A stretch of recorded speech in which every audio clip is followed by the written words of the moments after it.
জীবনে চলার পথে মেয়েদেরকে অনেকটা যুদ্ধ করতে হয়। মেয়েদের আসলে নিজস্ব বাড়ি বলে কিছু থাকে না। মেয়েদেরকে মানিয়ে নিতে নিতে চলতে চলতে জীবনের আয়ুটাই কিন্তু একসময় শেষ হয়ে যায়।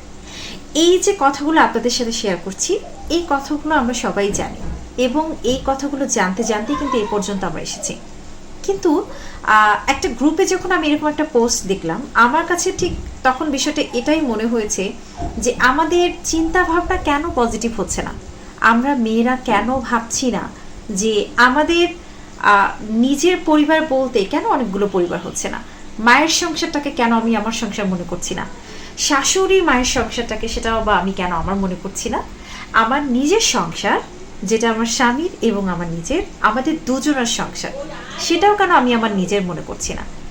আসলে এখানে দৃষ্টিভঙ্গি অনেক বড় একটা ব্যাপার। ওই যে মায়ের সংসার আলাদা করে রেখেছি, শাশুড়ির সংসার আলাদা করে রেখেছি, আমরাই কিন্তু আমাদের জগৎটাকে আলাদা করে ফেলেছি।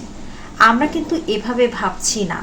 আমরা ভাবছি মেয়েরা সারা জীবনে যেমন খেটে খুঁটে এই পর্যন্ত যুদ্ধ করে এসেছে, বাকিটা জীবনও তার আসলে নিজের বলে কিছু নেই। নিজের বলে কিছু নেই, এই শব্দটার কতদিন মানিয়ে নিতে হবে। হ্যাঁ, আমি মানছি যে সব মেয়ের জীবন একরকম হয় না। অনেককেই স্বামীর সংসারে এমন কথাও শুনতে হয় যে তোর সংসার না, তুই এখান থেকে বেরিয়ে যা।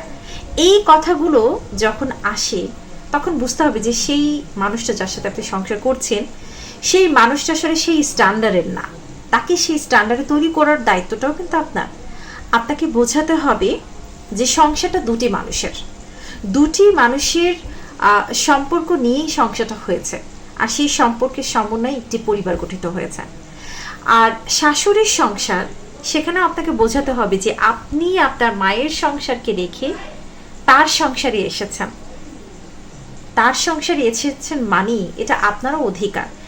এই অধিকারের জায়গাটা কিন্তু মেয়েরা করে নিতে পারে না। তো যাই হোক, ওই পোস্টের আদলে যখন আমি কমেন্টসটা করি, এই কমেন্টসে কিন্তু অনেকেই সাধুবাদ জানিয়েছে যে ঘটনা তো সত্যি, আমাদের দৃষ্টিভঙ্গি আমরা বদলাচ্ছি না। এখানে কোয়ান্টাম মেথডের এই কথাটা কিন্তু আমি অনেক বেশি মাথায় রাখি যে দৃষ্টিভঙ্গি বদলান, জীবন বদলে যাবে।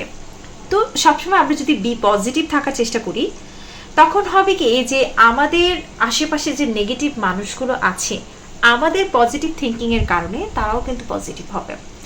সুতরাং সংসারের কোণে মেয়েরা আর কত থাকবে? এবারে কিন্তু মেয়েদের জায়গা মেয়েদের বুঝে নেওয়ার দায়িত্ব। অতএব অবশ্যই আপনি আপনার অধিকার আদায় করে নেবেন। আপনি বুঝিয়ে দিবেন যে সংসারটা আপনারও। আর মায়ের সংসার তো সবসময় মেয়েদের, মায়ের সংসার সবসময় ছেলেদের। মা সবসময় সবার জন্য সমান। ছেলে বলে যে তাকে বেশি ভালোবাসবে, মেয়ে বলে যে তাকে কম ভালোবাসবে, বা মেয়ে পরের বাড়িতে চলে গেছে বলে মায়ের ভালোবাসা থেকে সে বঞ্চিত হবে, কখনোই এটা না। মায়ের ভালোবাসা কখনোই ভাগ করা যায় না। মায়ের কাছে আমরা সবাই সমান। সুতরাং মায়ের সংসারটাও আমার, সেই সংসারেও আমার অধিকার রয়েছে।